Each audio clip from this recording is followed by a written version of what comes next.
et pour le pays. طيب انا لك كان سمحت لي انتم عرفتوا عمري قداه معليش نعرف شحال عمرك.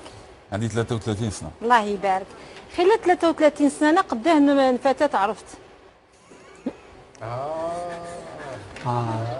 هذه حياته الخاصه اعتقد. لا ما عندكش حق تدخل.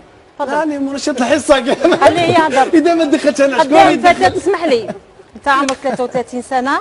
تفضلي. شاب في كل مؤهلات الرجال كما نرى شكلا. عندك فكر تحب تدافع عليه. الآن نحبوا نعرفوا خلال 33 سنة هل تعرفت على فتيات؟ هل تعرفت على نساء؟ هل درت علاقات غرامية ولا لا؟ C'est l'une des plus belles questions qui m'a été posée. Et en tant que journaliste indépendant, parce que je vais vous le dire, j'ai dû connaître effectivement et rencontrer comme tout le monde ici autour de ce plateau. Non, je ne dirais pas le nombre. Effectivement, j'ai rencontré un certain nombre de jeunes femmes que j'ai côtoyées sur les bancs de la faculté, que j'ai côtoyées au banc du lycée, que j'ai côtoyées en tant que voisin, que je continue à côtoyer en tant que نتكلم على علاقات غرامية غرامية. من فضلك راك تدافع على المرأة لكن عندنا اسمح لي برك. لا خليه يجاوبني. أنا نتكلم على علاقات غرامية وشخصية. J'ai connu deux femmes dans ma vie. الأولى تزوجت بها وطلقت. الثانية تزوجت بها et je suis l'homme le plus heureux au monde. Et je vous le dis aujourd'hui. Le combat, celui de la femme. Quand vous dites que vous êtes notre mère, avec tout le respect que je vous dois, vous n'êtes pas ma mère. Et vous ne pourrez pas être ma mère. Vous avez le droit de refuser. Hein. Non,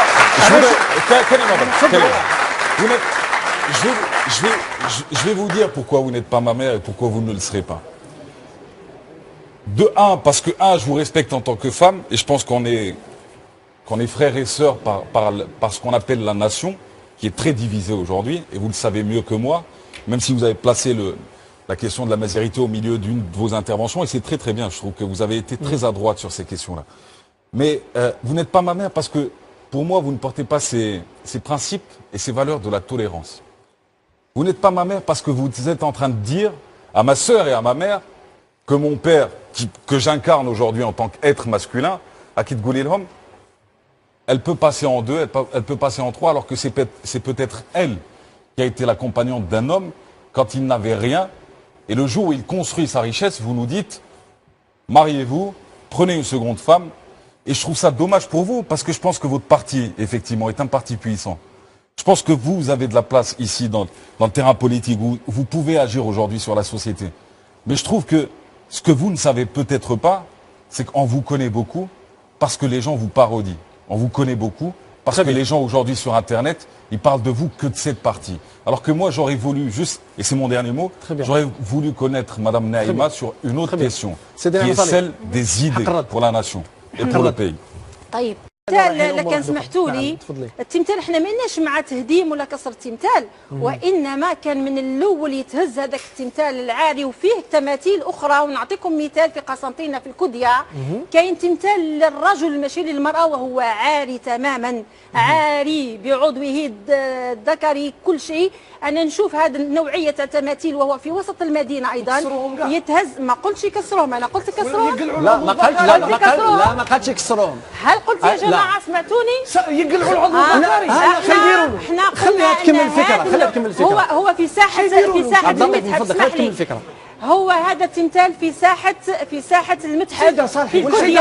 عبد اللطيف هذا نوع من التماثيل اللي حاب يروح يتفرج في تمثال عاري ويخدش الحياه يروح الى المتاحف. التماثيل العاريه للنساء والرجال لا ما يكسروهم بلا ما كاين في شرشال كاين في تيبازا كاين هنا في ارجي دار الشعب زوج دراري صغار في دار الشعب. قالت لك المتاحف يلبسوا لهم يلبسوا لهم. ايه بقى فيهم منقار. سي كواسا سي كواسا السيده نعيمه صالحي. يا اخي انا هكذا معتقدي.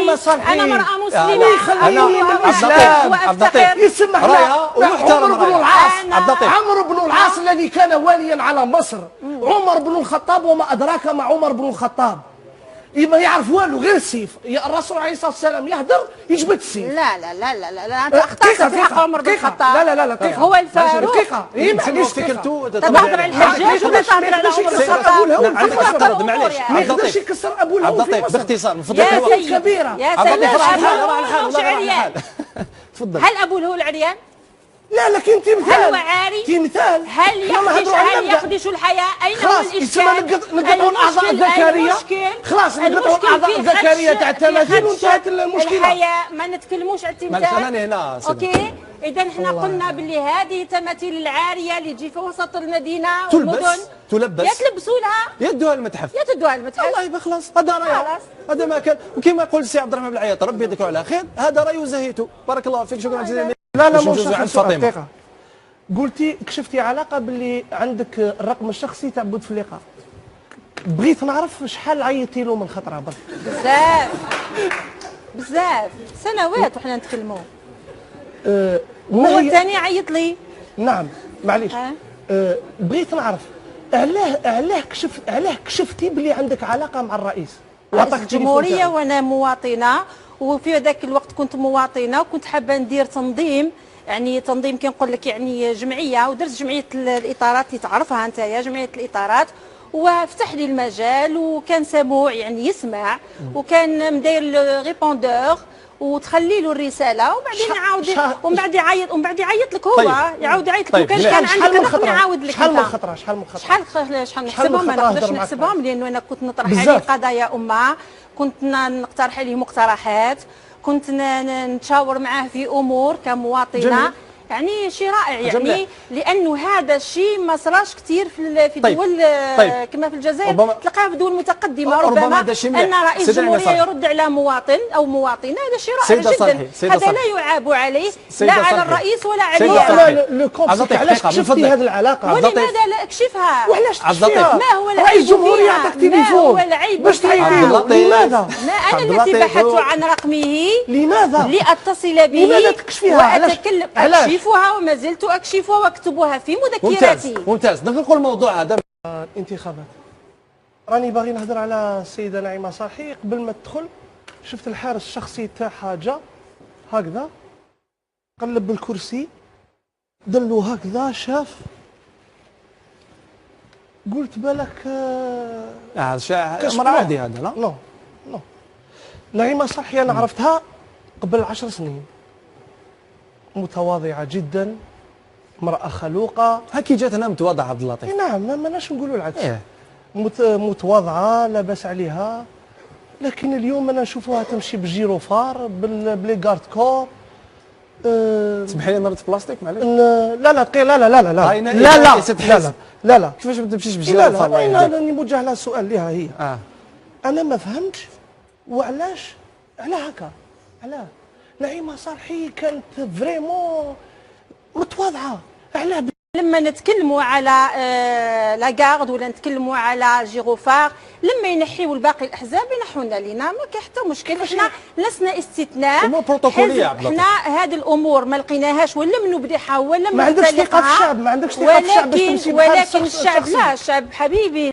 واش رايك في الكلام اللي قالوا ابو منقار؟ شوف يعني مع انه هو دار جو كوميدي الببليك عجبه، ولكن اذا كانت تسمح لي نجاوب. جاوب.